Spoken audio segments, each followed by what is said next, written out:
اللهم بك أصبحنا وبك أمسينا وبك نحيا وبك نموت وإليك النشور. اللهم أنت ربي لا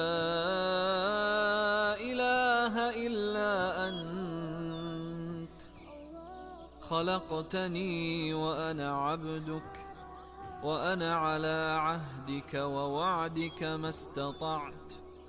أعوذ بك من شر ما صنعت، وأبوء لك بنعمتك علي، وأبوء بذنبي، فاغفر لي، فإنه لا يغفر الذنوب إلا أنت.